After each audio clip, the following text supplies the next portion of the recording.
E aí pessoal, tudo bom com vocês? Meu nome é Renato, sou professor aqui do Método e vou dar uma aula hoje sobre um tema que é recorrente, né? Um tema que a gente tem muito que parar e pensar sobre isso, principalmente para as turmas de SSA 2 e as turmas de pré-ENEM. É um tema que vale a pena a gente observar, que é a Primeira Guerra Mundial. O século XX, né? Essa que será conhecida como a Grande Guerra, né? Vai ser de grande importância, vai ter um contexto que é muito interessante a gente observar e trazer para uma comparação, né? Junto do imperialismo, junto das consequências do século XIX e, consequentemente, século XX e XXI, onde nós estamos. Vamos largar a preguiça, vamos embora trabalhar? Vamos nessa então. Bom, aqui você tem uma imagem, certo, sobre a Primeira Guerra Mundial. Essa imagem ela vai ser bem famosa, né? Como você consegue observar aqui a galera na trincheira, vai ser uma das etapas da Primeira Guerra Mundial. Vamos lá, Primeira Guerra. Fatores que contribuíram para a eclosão desse conflito. Gente, se você quiser entender a Primeira Guerra Mundial, você não precisa decorar. A gente não vai decorar a história, a gente não vai chegar e aprender dessa maneira. Lembre-se do seguinte, no século XIX, no século anterior, né, a Primeira Guerra Mundial, no século XIX, você vai ter aqui a parte do imperialismo. Ou seja, as nações, as grandes nações como Inglaterra, França, elas estavam preocupadas em aumentar suas posses. Né? Tipo assim, você só tem império se tiver território, cara. Óbvio, né? E aí você, como eu falei para vocês na aula anterior, né, a política imperialista, quais eram os motivos que eles tinham, você pode observar isso na aula que a gente deu semana passada. Você vai então perceber que duas nações se atrasaram nessa corrida, que foi a Alemanha e a Itália. 1870 a Alemanha, 1871 a Itália. Bom, essa unificação, essa união, né, formando a Alemanha, que outrora era um império, assim como a Itália também se formando, vai fazer com que elas caiam em si e percebam, velho, eu tenho que ter o que os outros também têm. E o que é? Posse. Né? Então a Alemanha depois, através de um cara chamado Otto von Bismarck, né, ela vai estipular a chamada TEC, Tarifa Externa Comum, vai juntar ali 39 estados confederados. Nessa de juntar, ela vai puxar um território que não era dela, que é a Alsácia-Lorena, um território francês, e isso vai criar um dos motivos da Primeira Guerra Mundial, porque a França vai ficar com raiva de perder uma das grandes, mais importantes terras que ela possuía de exploração, que era a Alsácia, alguns chamam de Alsácia-Lorena, tá? Fiquem à vontade. Mas quando houve essa unificação, a Alemanha ela vai ter ali seus 39 estados confederados e forma-se um sentimento de nacionalismo. Né? Agora o sentimento de pertencer a uma nação fará com que essa nação venha buscar territórios para poder explorar. Assim será também a Itália. Então, a gente tem que entender o contexto com que eclode a Primeira Guerra Mundial. Você sabe que a Primeira Guerra Mundial vai começar em 1914 e vai se arrastar até 1918. Observe que essas unificações que eu acabei de citar, elas acontecem entre 1870 e 1871, Alemanha e Itália respectivamente. Então, entre esse período de 1870 e 1871 até 1914, você tem aí uma espécie de uma corrida, né? Uma preparação, né? Que vai ser o motivo, vai ser a base da Primeira Guerra Mundial. Essa corrida, inclusive no século XX, né, no início do século XX ali, será conhecida como corrida armamentista, porque as nações vão buscar fazer essa corrida, né? Essa busca por novos potenciais bélicos para concorrer. Porque como é que eu vou tomar o que é do coleguinha se eu não puder, né, concorrer de forma igual? Essa imagem não representa bem, né? Você vê aqui que ela vai ser posteriormente da segunda, mas assim, só para poder ilustrar essa corrida armamentista. Agora, esta daqui sim, você consegue observar as potências como França, Rússia, Alemanha, Inglaterra e Áustria, Hungria, e a busca e o investimento, os gastos militares nessa corrida armamentista. Você tem uma França que até 1905 ela vai gastar um percentual. Em 1914 ela gastava um pouquinho mais. A Rússia também. A Alemanha, veja a disparada da Alemanha, né? Em contrapartida, a sua principal rival, a Inglaterra, está aqui. Né? Então, perceba que a Alemanha investiu muito mais belicamente e em silêncio, o que vai ser conhecida como a paz armada ou a corrida armamentista. Vale ressaltar que essa Alemanha, ela não tinha essas diferenças todas a priori com a Inglaterra. Ela só queria o que era da Inglaterra. né, que eram as posses. A Alemanha tinha sua vida guiada até então numa boa, sem o menor conflito com os ingleses, mas ele sabia que os ingleses possuíam a maior esquadra naval do mundo e que elas tinham grandes posses, então despertou o interesse por parte da Alemanha. Tá certo assim? Então a gente passa esse momento e vai perceber outra coisa. Esse gráfico aqui fala sobre a produção do carvão, né? Na linha vermelha você vai ver a Alemanha, na linha azul você vai ver a Inglaterra, a Grã-Bretanha. Certo? Então veja a produção entre 1860 a 1903, como ela cresce, em que área do carvão e do aço, que são fontes, né, que serão exploradas e serão também, com base nessa vontade de possuir esses territórios alheios, eles serão determinantes para essas nações, porque as nações vão buscar essas fontes, né, esse carvão e esse aço, né, à medida que o tempo vai se passando. As melhores possessões, as melhores posses que eles terão interesse serão justamente essas. Tá certo assim? Então, observe esse mapa, você consegue entender. Essa foto daqui, ela já faz menção ao arquiduque. Todo mundo aqui aprendeu na escola, né, que o grande estopim da Primeira Guerra Mundial foi a morte do Francisco Ferdinando, né, o arquiduque daquela região da Áustria-Hungria. Veja só, acreditar nisso não é mentira, tá? Não foi que não foi o motivo. Foi um dos motivos, ou talvez tenha sido aqui nesse caso, o estopim, né, da Primeira Guerra Mundial. Foi a hora em que a galera se atacar. Pronto, foi a morte do Francisco Ferdinando. Mas, porém, não foi esse o motivo apenas da morte. Como eu coloquei aqui para vocês, o maior interesse por parte das nações que haviam se nacionalizado, como a Inglaterra, a Alemanha e a Itália, né, crescido com esse sentimento nacionalista, eram as posses, né, explorar. Então, a partir do fim do século XIX e no século XX, essa é a corrida, é a pegada da vez. Aqui há o grande motivo.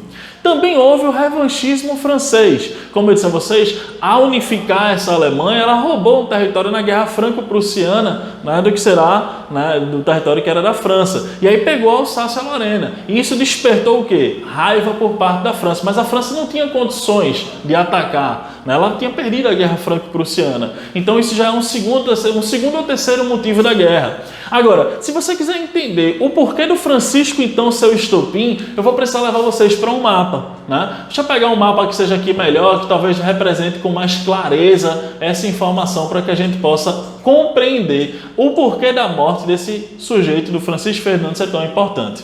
Veja, toda guerra ela vai ser ocasionada por causa dessa região aqui, né, que é a região dos Balcãs, né, ou Barril de Pólvora, como será conhecido.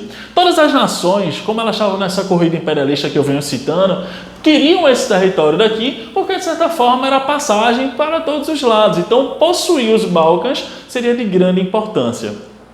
Ok? Pois bem, o Império Austro-Húngaro ele sempre foi parceiro da Alemanha.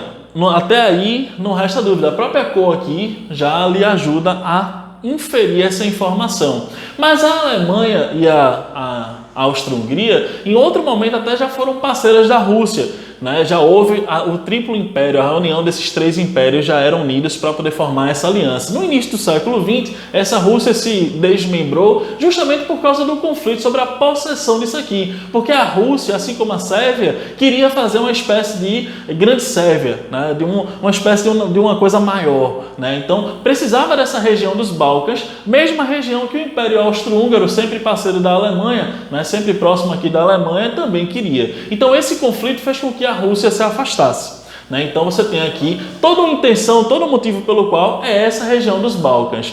O príncipe, ele era aqui o príncipe herdeiro do trono austríaco, né? Ele vai vir justamente para a Sérvia para fazer uma espécie de discurso. Né? Na cidade de Sarajevo, vai chegar lá e fazer esse discurso. Antes de fazer esse discurso, foi atacado. Inclusive, conta-se que numa ponte, fecharam a ponte, fizeram lá, tocaram terror, mas graças a Deus ele conseguiu, naquele momento, fugir daquele ataque. Mas depois, numa outra viagem, passando pela frente de uma cafeteria, né, daquela cidade, ele passou pela frente de um cara chamado Gravilho Príncipe, né, que será uma das mãos do grupo chamado Mão Negra. Né, e esse grupo será justamente um dos responsáveis por ordenar e querer a morte desse Francisco. Por quê? Porque para não permitir essa reunião, não permitir que essa região toda da Europa Central ela tornasse possessão da Alemanha.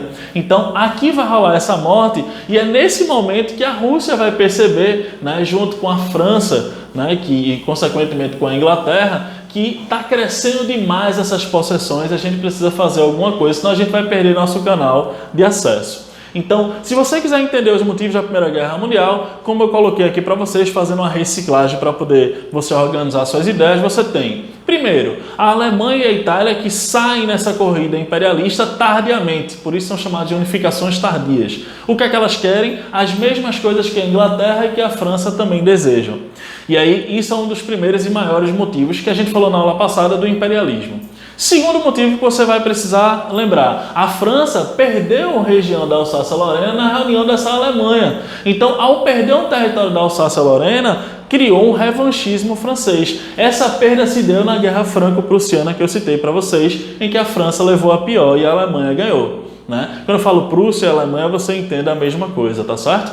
E aí, esse é um segundo motivo, né, do revanchismo da Primeira Guerra Mundial, o revanchismo francês. O terceiro motivo, os Balcãs. Todo mundo queria o domínio dessa região daqui, mas o grande conflito era justamente quem será que vai dominar. E aí você tem a morte do Francisco Ferdinando, que a gente coloca aqui como estopim, né, o quarto motivo dessa relação, justamente como justificativa para mostrar, ele veio na Sérvia fazer um discurso na cidade de Sarajevo, foi atacado, morto, isso é um plano de domínio por parte dos Balcãs. E aí a Rússia, junto com a França e a Inglaterra, precisará fazer alguma coisa para conter essa expansão. Tá certo assim? Então, aqui vai os motivos principais da Primeira Guerra Mundial.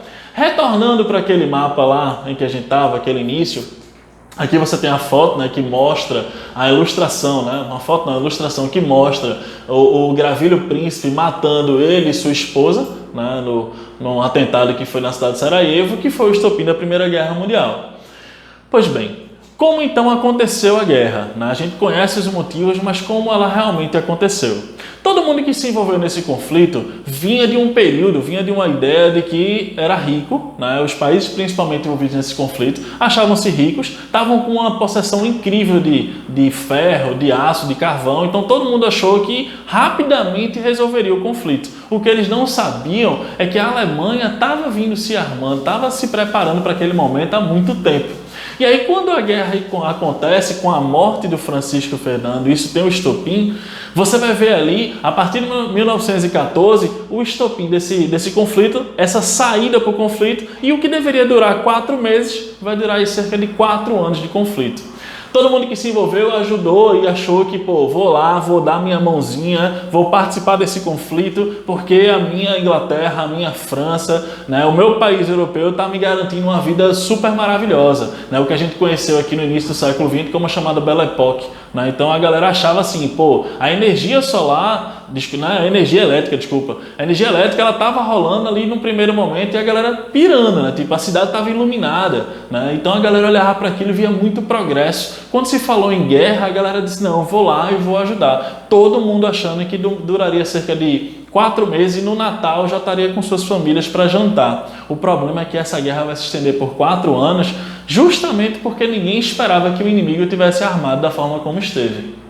Então você vai ver aqui, como é que se deu essa saída da guerra. A Alemanha, ela vai decretar a guerra, ela vai decretar esse conflito de frente e de costas. Ela vai brigar aqui, tanto com a França como com o Império Russo. Porém, vejam só, existem países que vão se declarar países neutros. Nesse mapinha aqui você vê, por exemplo, na região aqui branquinha, você vê os Países Baixos que são declarados como países que não querem se envolver naquele conflito.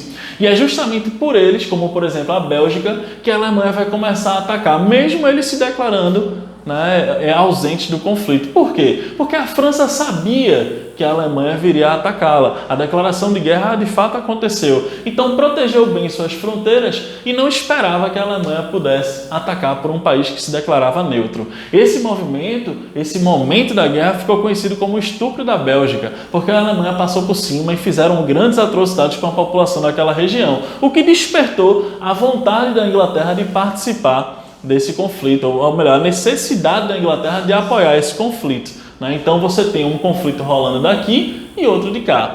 Renato, como é que funcionou essas alianças? A gente fala tanto dessa tríplice intento e tríplice aliança, mais ou menos você já consegue perceber. É só você olhar assim, deixa eu mostrar aqui para vocês um mapinha. Deixa eu ver se eu encontro o mapa mais objetivo.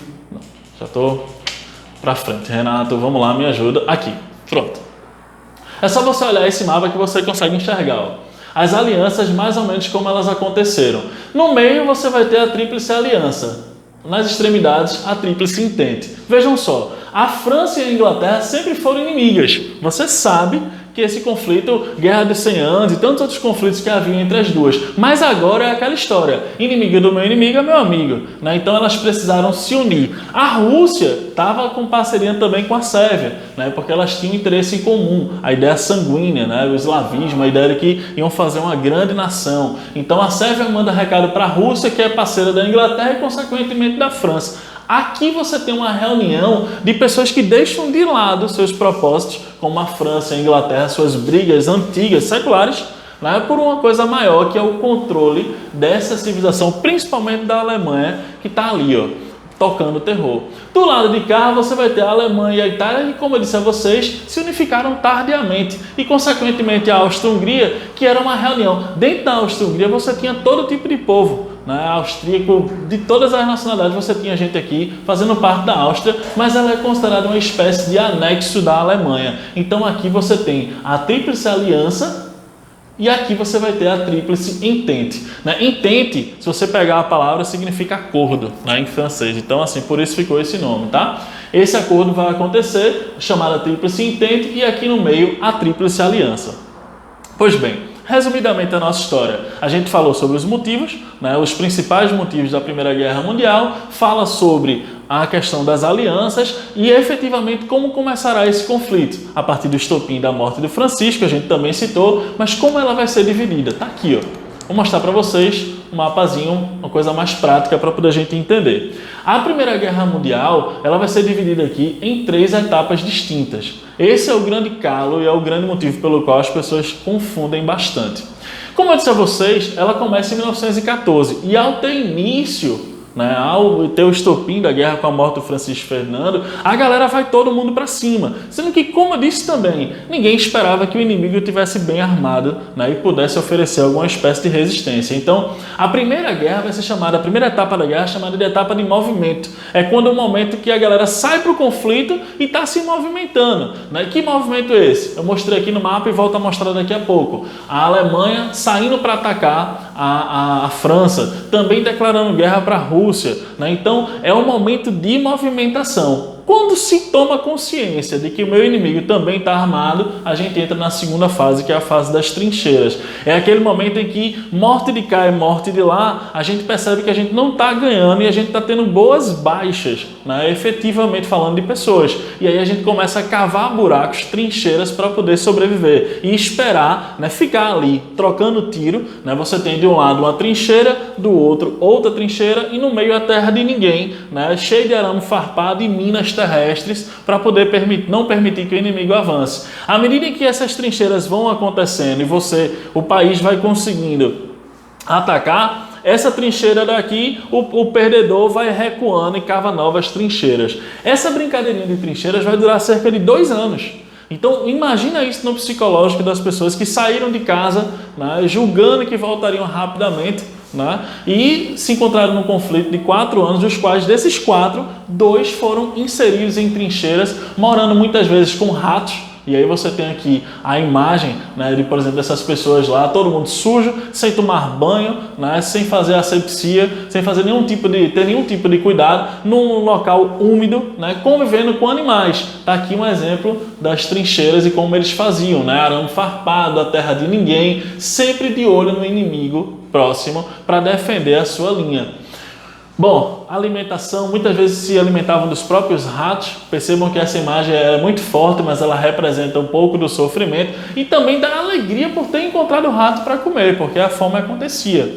Quando não era isso, era justamente sendo ruído pelos ratos. Não é difícil de encontrar em domínio público, você vê relatos de soldados que tiveram a sua orelha comida, né, o nariz, né, os dedos, porque estavam lá dormindo dentro das trincheiras e os ratos iam lá e ruíam. Né? Então, as doenças que eles estavam expostos, meu Deus do céu, não tem nem como mensurar. Então, imagina, psicologicamente falando, o trauma que isso trouxe para as pessoas, né? Aqui eu mostro uma imagem, daqui a pouco a gente pode citar melhor, sobre uma das batalhas que houve na França, a Batalha de Verdun, em que você vê que as pessoas estão aqui convivendo entre os cadáveres de amigos seus, né, colegas seus, que morreram e que vão ficar aqui, porque não vão ter minimamente o direito a um enterro. O corpo vai apodrecer dessa forma. Então, choveu, alagou, o corpo está aqui apodrecendo e as pessoas convivendo e se expondo a esse tipo de contato, né?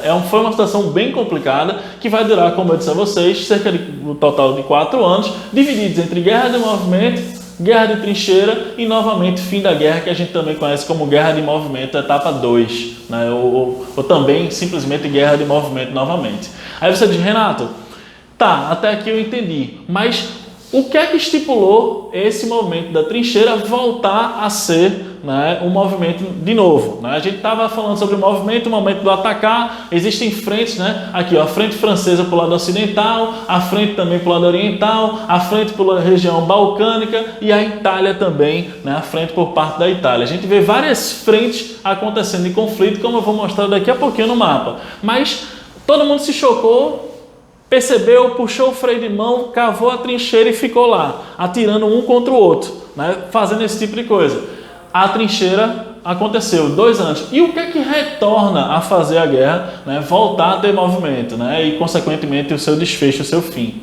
Pessoal, você olhando o período e os anos, você consegue fazer uma dedução, até um tanto lógica. Em 1917, um dos países que se envolveram nessa guerra, e um dos principais países que a gente citou aqui, né? Que foi a Rússia, passou por um conflito civil, né, a chamada Revolução Russa, né? Então, veja que bronca para a Rússia. Ao mesmo tempo, ela está brigando uma guerra mundial que ela nem tinha condições de estar ali. Detalhe, a Rússia só entrou nesse conflito fazendo parte de toda essa celeuma que aconteceu na Europa sob a promessa de que a Inglaterra iria ajudar ela a se industrializar. A Rússia, ela era essencialmente agrária, não tinha nem armamento suficiente para todos os soldados que brigaram com a Alemanha e os seus parceiros da Tríplice Aliança, né? Então, a Rússia estava ali realmente na expectativa de vencer o conflito e ter aporte financeiro, ter ajuda por parte da Inglaterra a se industrializar. Então, essa mesma Rússia, mesmo brigando uma guerra de proporções mundiais, que consequentemente está ali trazendo prejuízo incomensurável, ela vai ter um conflito interno, ela vai também sofrer uma revolução própria, né? Uma revolução, uma guerra civil que será chamada de Revolução Russa de 1917. Renato, o que foi essa Revolução Russa? Isso é outra aula, mas só para você lembrar, para você ter uma noção e fazer sentido na sua cabeça, justamente por o surgimento de algumas indústrias e alguns conflitos que vão existir dentro dessa Rússia, a Rússia terá 2 grupos, os bolcheviques e os mencheviques, que entrarão em conflito sobre como implementar o socialismo dentro da Rússia. Se é de maneira mais rápida, mais lenta, gradual, como será? E aí esses grupos serão responsáveis por fazer esses conflitos. Você vai ter figura como Lenin, né, figura de Stalin, Trotsky e tantas outras pessoas que vão participar dessa Revolução Russa. Então era um conflito muito forte para a Rússia conseguir administrar e ao mesmo tempo estar dentro de uma Primeira Guerra Mundial, guerreando com um inimigo do porte como a Alemanha, tão bem armada, diferentemente dela. Então, por causa disso, quando chega em 1917, a Rússia pede para sair. Assina um tratado que será conhecido como Tratado Brest-Litovsk. Tá aqui, ó. O Tratado Brest-Litovsk vai ser assinado justamente para poder a Rússia dar adeus ao conflito de proporções mundiais, porque ela precisa cuidar da sua Revolução Russa, que vai acontecer, está iniciando o conflito e vai estourar daqui a pouco. Então, ela assinou esse tratado pedindo para sair desse conflito e, consequentemente, vejam só, todo aquele exército que estava voltado para a Rússia, para combater na frente da Rússia, a Alemanha vai redirecioná-lo para o lado ocidental, o que fará com que, então, agora fique muito provável e possível que a Alemanha consiga ganhar esse conflito. Se ela estava conseguindo lidar tanto de frente, como de costas, vamos dizer assim, tanto pela frente da Rússia como pela frente da Alemanha, agora todo mundo que estava aqui, se a Rússia sai, entrega territórios como forma de compensação, dá adeus ao conflito mundial, todo mundo que estava nessa fronteira vai ser remanejado para o lado ocidental. É aí que vai aparecer outro país, que são os Estados Unidos, para ajudar os países do Ocidente a guerrear e, consequentemente, conseguir vencer essa Alemanha. Renato, o que é que os Estados Unidos veio fazer nessa história? Cara, a Alemanha nitidamente estava vencendo, ela estava conseguindo bater de frente e de costas, vamos dizer assim. Então, na hora que ela conseguiu reter todas essas informações, esses soldados para o lado ocidental, os Estados Unidos sabia que mais cedo ou mais tarde, na hora que ela passasse feito um rolo compressor, era possível que fosse lá para a América. Então, era melhor ajudar, financiar, oferecer armas para poder conter esse inimigo daqui, porque senão podia ser que depois fosse tarde demais. Então, em 1918, você vai ter, consequentemente, os Estados Unidos entrando nesse conflito. E aí você tem, resumidamente, deixa eu voltar aqui porque eu nunca sei mexer nesse negocinho, amiguinho, mas vamos lá. Eu não sei se estou subindo ou se estou descendo, mas vamos lá. Você vai ter, resumidamente, um conflito em que você tem usos de canhões como esse, veja, cidades destruídas como essas, né, tipo assim, arrasadas, e consequentemente mudanças territoriais, que não vou citar aqui agora para a aula não se prolongar. A gente vai ver isso nas questões de uma forma mais objetiva. Mas aqui eu trouxe algumas imagens, como eu vou mostrando, para que você perceba. Aviões. Aqui, inclusive, dizem, né, tem uns boatos que Santos Dumont, inclusive, ficou pé da vida, porque os aviões, o avião que, mesmo contestando se foi criação dele de fato ou não, a construção que ele tinha feito não tinha esse propósito, foi usado pela primeira vez em guerras. Então, você tem o uso de aviões, você vai ter nesse conflito eventos e como é que eu posso dizer? Inventos como gás mostarda, gás, né, cloro, né, que a gente chama de... Como é que a gente chama, Jesus? Gás mostarda, tem um outro gás... Lacrimogêneo, obrigado, faltou a palavra. Mas o principal foi o gás mostarda. Gás mostarda esse, inclusive, que o próprio Hitler aspirou. É inclusive interessante porque nessa Primeira Guerra Mundial, Hitler ele era mensageiro. O papel dele era justamente levar mensagens por entre as trincheiras, passando pela trincheira do inimigo, território do inimigo, sem ser percebido. Né? Então ele fez esse papel assim, ganhou uma maior referência porque ele conseguiu executar essa missão de forma muito, vamos dizer assim, perfeita. Né? E aí, numa dessas missões, ele vai aspirar esse gás mostarda que foi inclusive proibido, era proibido esses inventos, mas era guerra e o povo não estava nem aí. E ao aspirar ficou cego por 30 dias, ganhou um tremor, né, crônico que vai ficar muito mais nítido mais tarde quando ele for o chanceler da Alemanha, quando ele voltar para guerrear a Segunda Guerra Mundial. Né, a continuidade dessa daqui, como alguns historiadores contam. Tá? Então, para a gente ver isso na prática, mais ou menos como foi esse conflito, vamos passar lá para as consequências. Quais são as consequências da Primeira Guerra Mundial? Perdas humanas de cerca de 60 milhões. Né? Então, cerca de 60 milhões de vidas dão adeus por esse conflito. Enormes prejuízos econômicos. Estados Unidos vai se tornar uma espécie de banqueiro mundial. Porque, veja, como ele entrou no final do conflito, né, como ele estava ali meio que sem suar, né, então os países que estavam destruídos, ele vai dar um aporte financeiro, vai ajudar vendendo material bélico, vai emprestar dinheiro para que esses países se reconstruam. Né, não só terminem de brigar a guerra, mas posteriormente possam se reconstruir. Interessante você fazer logo a analogia, né, fazer a ligação de que foi esse empréstimo, né, tão grande que os Estados Unidos ofereceu, que fará com que os americanos, a partir de 1918, com o término da Primeira Guerra Mundial, e 19 o Tratado de Versalhes seja assinado, até 29 eles ganhem muito dinheiro. Mas quando chega em 29, eles vão entrar na chamada crise da Bolsa de Valores. Né? A crise da superprodução, justamente para atender a esses países que durante esses 10 anos, de 1919 até 29, pegaram dinheiro emprestados para se reconstruir, mas que depois de 10 anos havia se reconstruído e agora não precisava mais pegar dinheiro emprestado. Pelos Estados Unidos ter uma economia liberal, ela não ter ali uma espécie de controle sobre o que é produzido, os Estados Unidos vai então quebrar. Né? Então a gente já consegue entender 10 anos depois, na crise de 29, um dos motivos principais, porque ele era aqui um dos grandes banqueiros a partir do término da Primeira Guerra Mundial.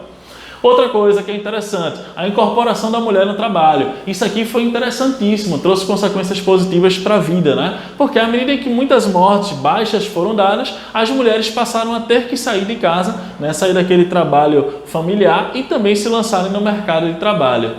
As camadas de classe média ficaram ainda mais pobres, né? O operário perde o poder de compra, então a economia vai sofrer bastante, né? Então você tem danos assim incomensuráveis. Vamos então para a questão para a gente perceber isso na prática, como o Enem costuma cobrar e depois a CSA. Primeira questão. 3 décadas, de 1884 a 1914, separam o século XIX, que terminou com a corrida dos países europeus para a África e com o surgimento dos movimentos de unificação nacional na Europa do século XX, que começou com a Primeira Guerra Mundial. É o período do imperialismo, da quietude estagnante da Europa e dos acontecimentos empolgantes na Ásia e na África. O processo histórico citado contribuiu para a eclosão da Primeira Guerra Mundial na medida em que, na letra A, será que esse processo que ele cita aqui, separam-se o que terminou, o período que terminou, separam-se o século XIX, que terminou com a corrida dos países europeus na África e com o surgimento do movimento da unificação, que é aquilo que eu citei para vocês, a Alemanha e a Itália, no século XX. E começou com a Primeira Guerra Mundial. Então, esse período é um período em que se difundiu as teorias socialistas. Pois é. A letra B, acirrou as disputas territoriais? Sim, seria a nossa letra B. Superou as crises econômicas? Não, pelo contrário. Multiplicou os conflitos religiosos? Ninguém fala sobre isso. E conteve sentimentos xenofóbicos, ou seja, aqueles contrários a quem é de fora. Pelo contrário, acirrou ainda mais. Então, a letra B será a nossa resposta. Veja como é fácil uma questão dessa no Enem de 2014. Aqui, outra questão. Muitos historiadores consideram a Primeira Guerra Mundial como um fator de peso na crise das sociedades liberais contemporâneas. Assinale a opção que contém argumentos todos corretos a favor de tal opinião. Vejam, assinale a opção que contém argumentos todos corretos a favor dessa opinião. Letra A. A economia de guerra levou ao intervencionismo do Estado sem precedentes. Isso é uma primeira afirmação. A União Sagrada foi invocada em favor de sérias restrições às liberdades civis e políticas e, em função das guerras recém-terminadas, eclodiram em 1920 graves dificuldades econômicas que abalaram os países liberais, sobretudo através da inflação. Gente, você vai precisar pegar cada parte dessa e avaliar, para poder não ficar uma coisa difícil de você entender. O que é que eles querem que você perceba nessa questão, que até tem um pouco difícil, né? Ela tem umas casquinhas de banana.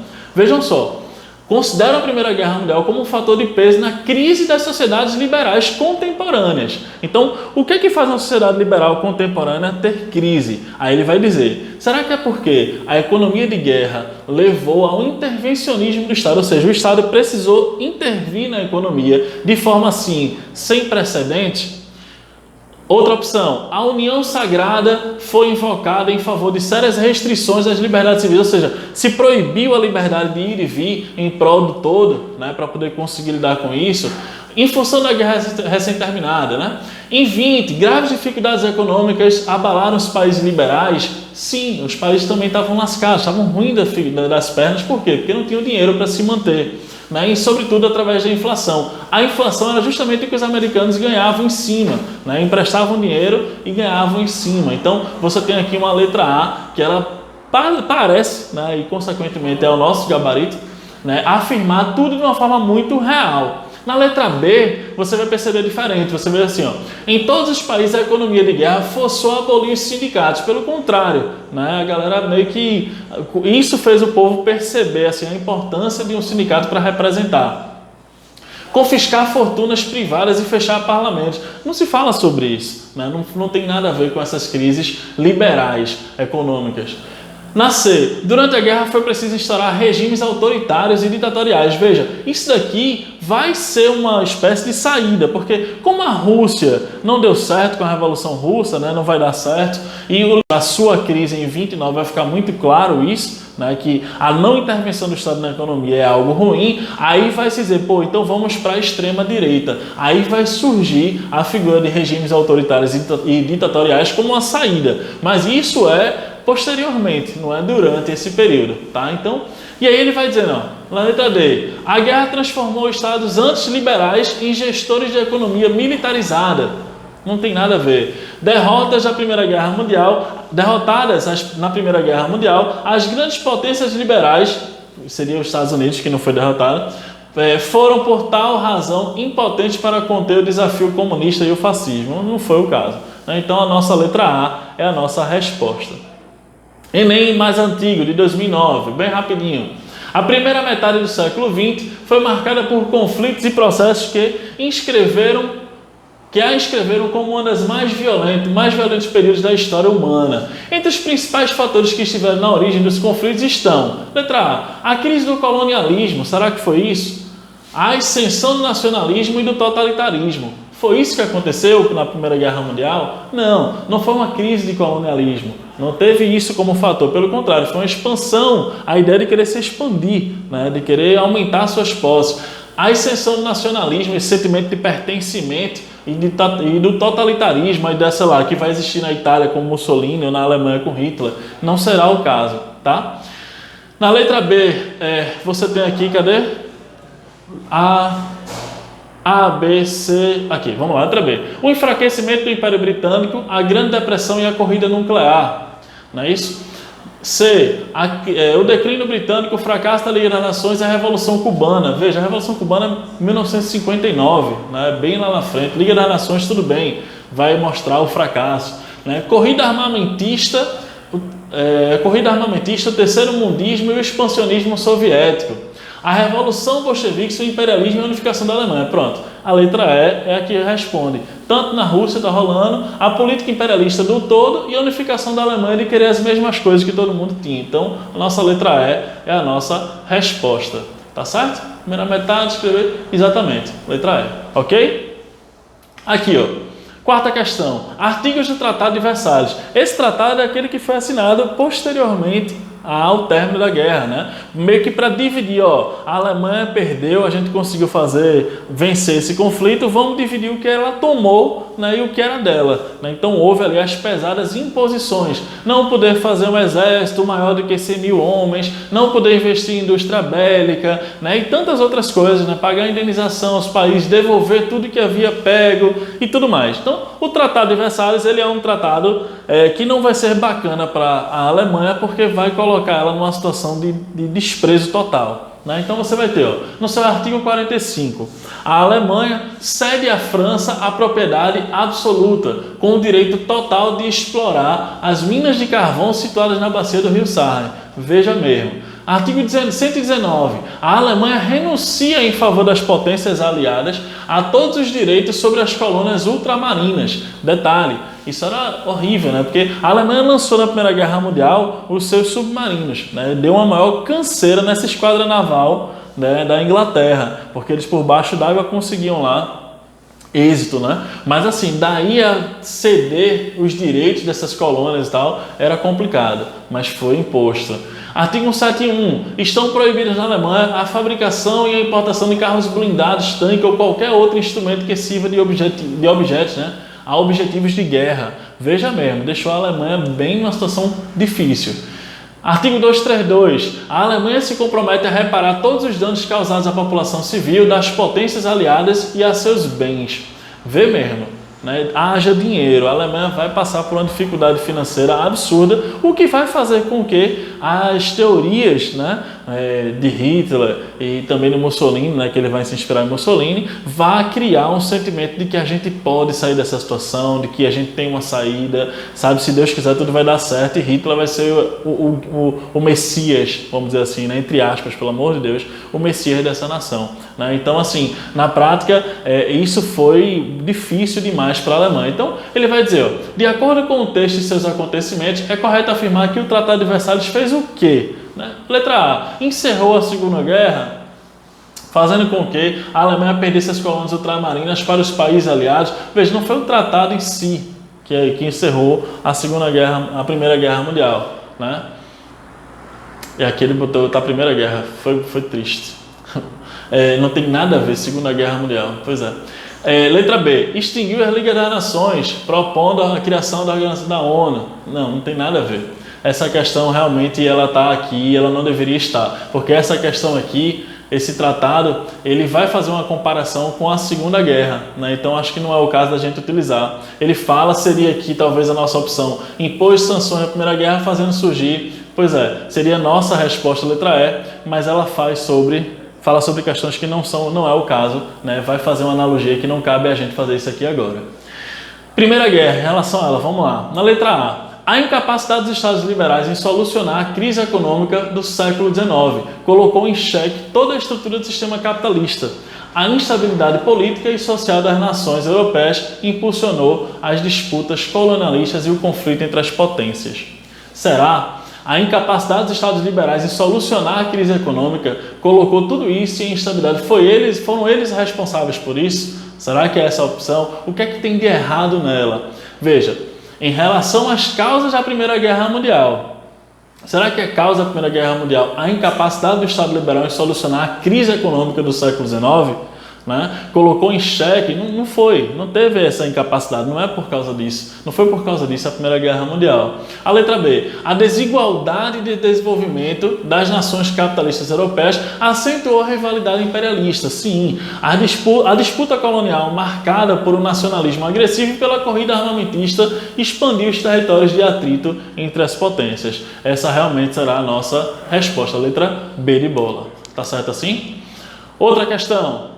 A respeito do envolvimento dos Estados Unidos na Primeira Guerra Mundial, é incorreto afirmar o quê? Letra A. Foi influenciado pela intenção germânica de atrair o México, prometendo-lhe ajuda na conquista de territórios perdidos dos Estados Unidos. Não foi, não tem... Isso aconteceu sim, mas não seria essa a nossa resposta incorreta.